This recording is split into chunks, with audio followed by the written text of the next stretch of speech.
Halo Mas Bro, kita lanjut dengan kutipan tentang kesadaran.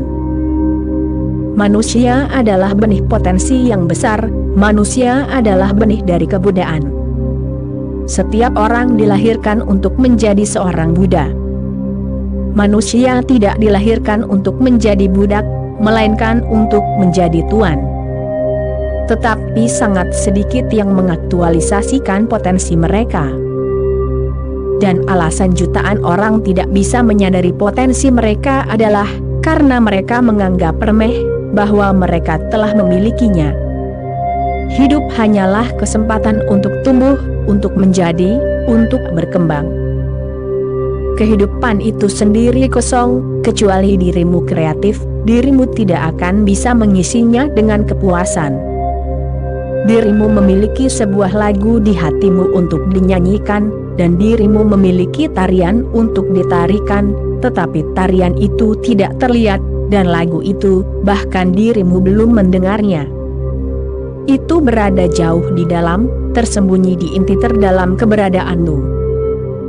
Itu harus dibawa ke permukaan, itu harus diungkapkan.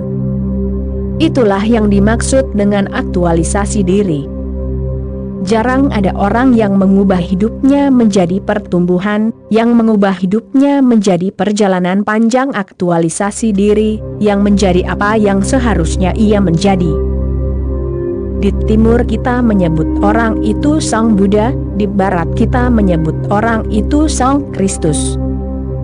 Kata Kristus persis berarti apa arti kata Buddha, yaitu seseorang yang telah pulang.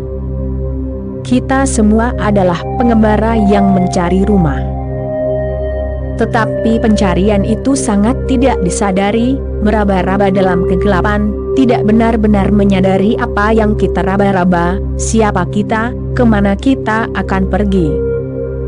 Kita terus berjalan seperti kayu apung, kita terus berjalan tanpa sengaja. Dan itu menjadi mungkin, karena jutaan orang di sekitarmu berada di perahu yang sama. Dan ketika dirimu melihat bahwa jutaan orang melakukan hal yang sama dengan yang dirimu lakukan, maka dirimu pasti benar, karena jutaan orang tidak mungkin salah. Itulah logikamu, dan logika itu pada dasarnya keliru, jutaan orang tidak mungkin benar. Sangat jarang seseorang benar, sangat jarang seseorang menyadari kebenaran. Jutaan orang menjalani hidup penuh kebohongan, hidup penuh kepura-puraan. Keberadaan mereka hanya dangkal, mereka hidup di pinggiran, sama sekali tidak menyadari pusatnya. Dan pusat itu berisi segalanya, pusat itu adalah kerajaan Tuhan.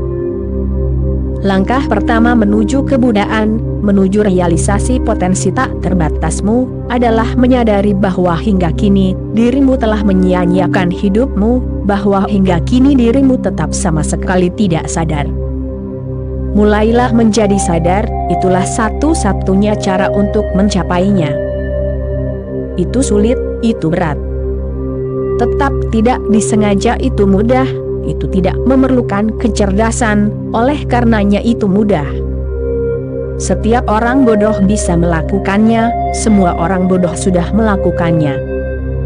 Mudah untuk menjadi tidak disengaja, karena dirimu tidak pernah merasa bertanggung jawab atas apapun yang terjadi. Dirimu selalu bisa melemparkan tanggung jawab itu ke hal lain, takdir, Tuhan, masyarakat, struktur ekonomi, negara, gereja, ibumu, ayahmu, garis keturunanmu. Dirimu bisa terus melemparkan tanggung jawab itu ke orang lain, oleh karenanya itu mudah. Menjadi sadar berarti memikul seluruh tanggung jawab di pundakmu sendiri.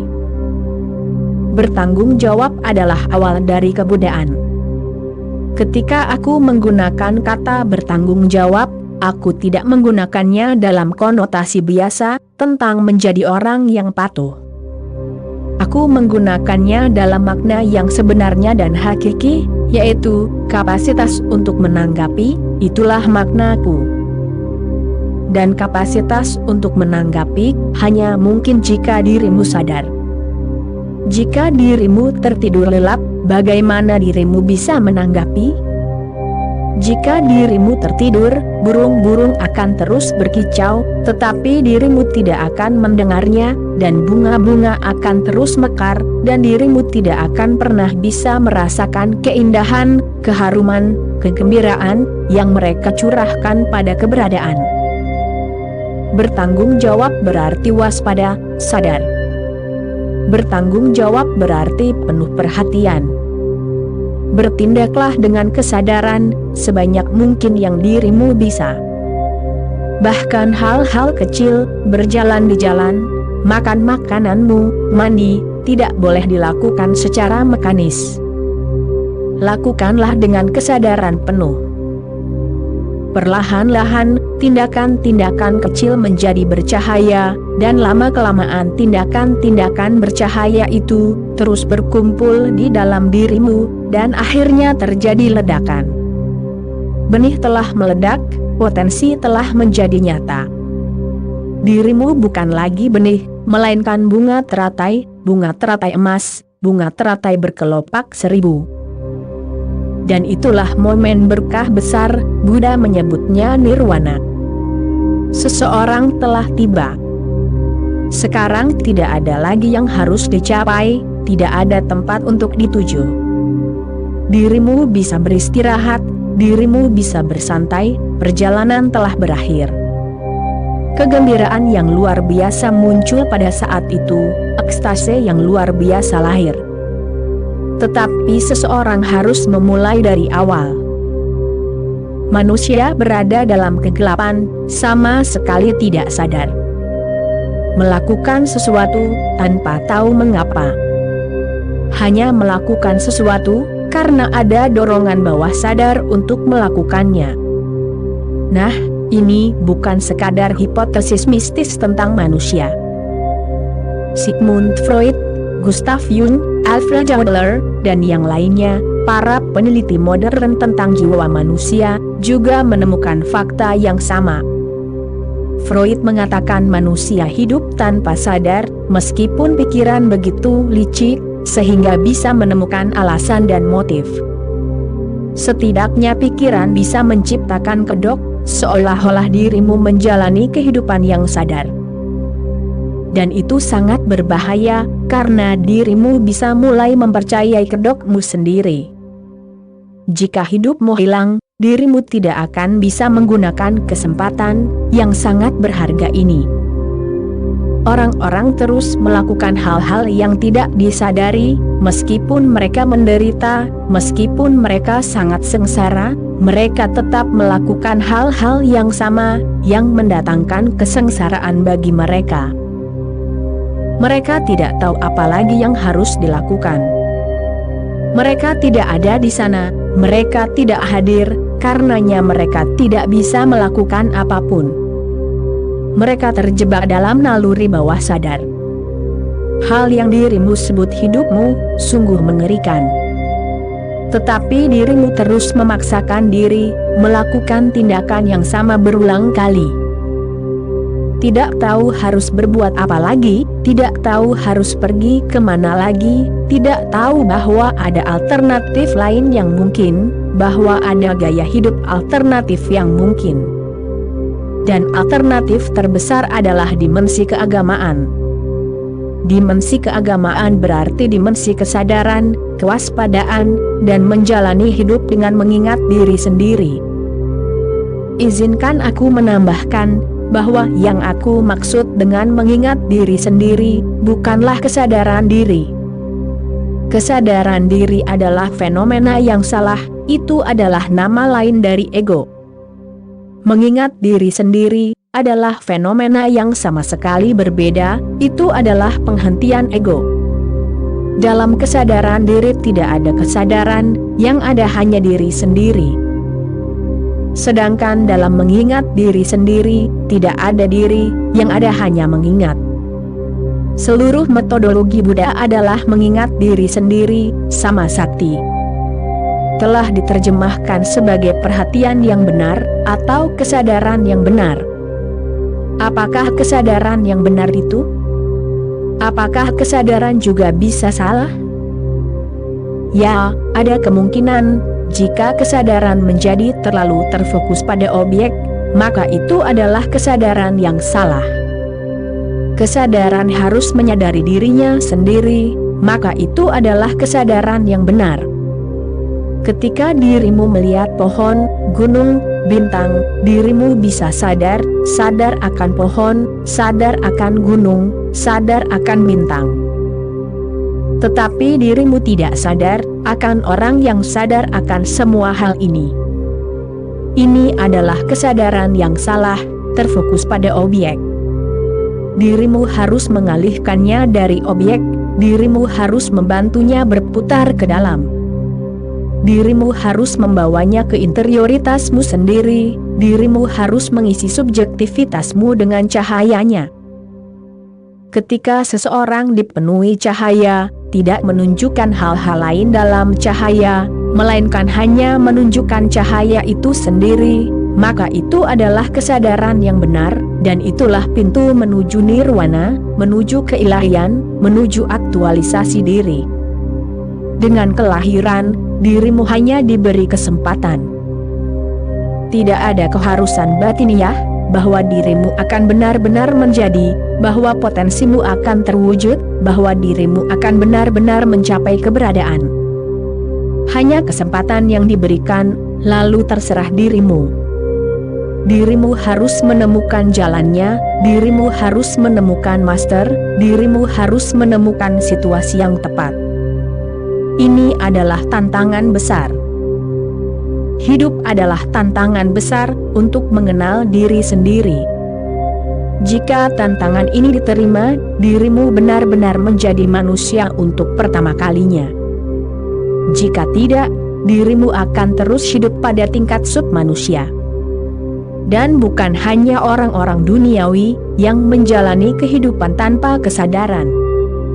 Yang disebut orang religius sama sekali tidak berbeda. Duniawi, dunia lain, sebenarnya tidak berbeda. Hanya ada satu perbedaan yang membuatnya berbeda, yaitu kesadaran, kewaspadaan. Dan kesadaran bisa dipraktikkan di mana saja, dirimu tidak perlu pergi ke pegunungan, dirimu tidak perlu pergi ke biara, dirimu tidak perlu meninggalkan dunia.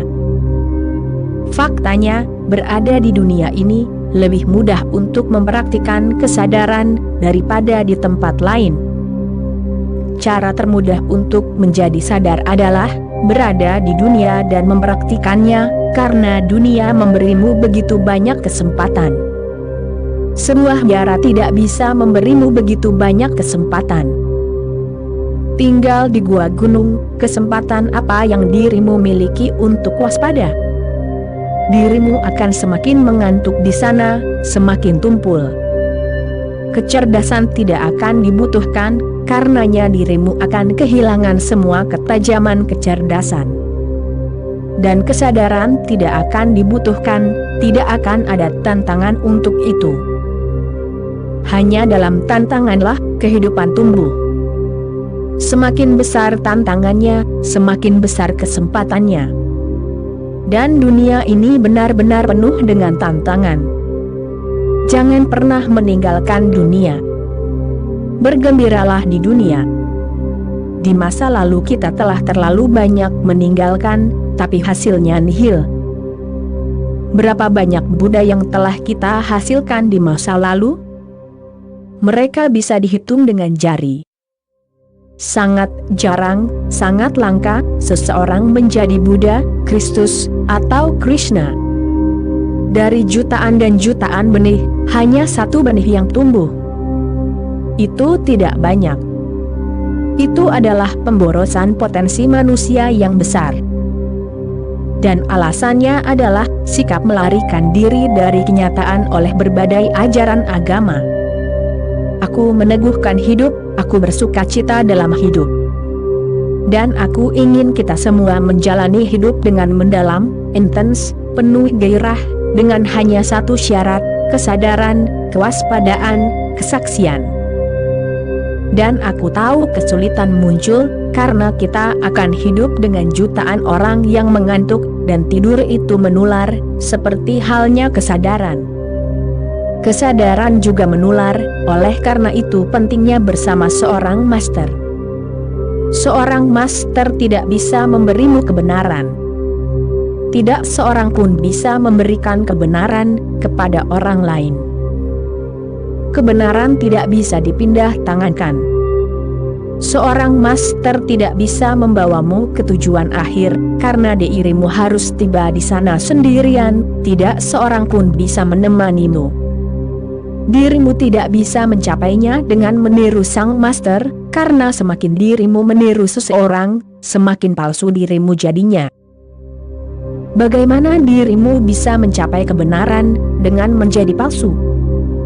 Lalu apa fungsi seorang master?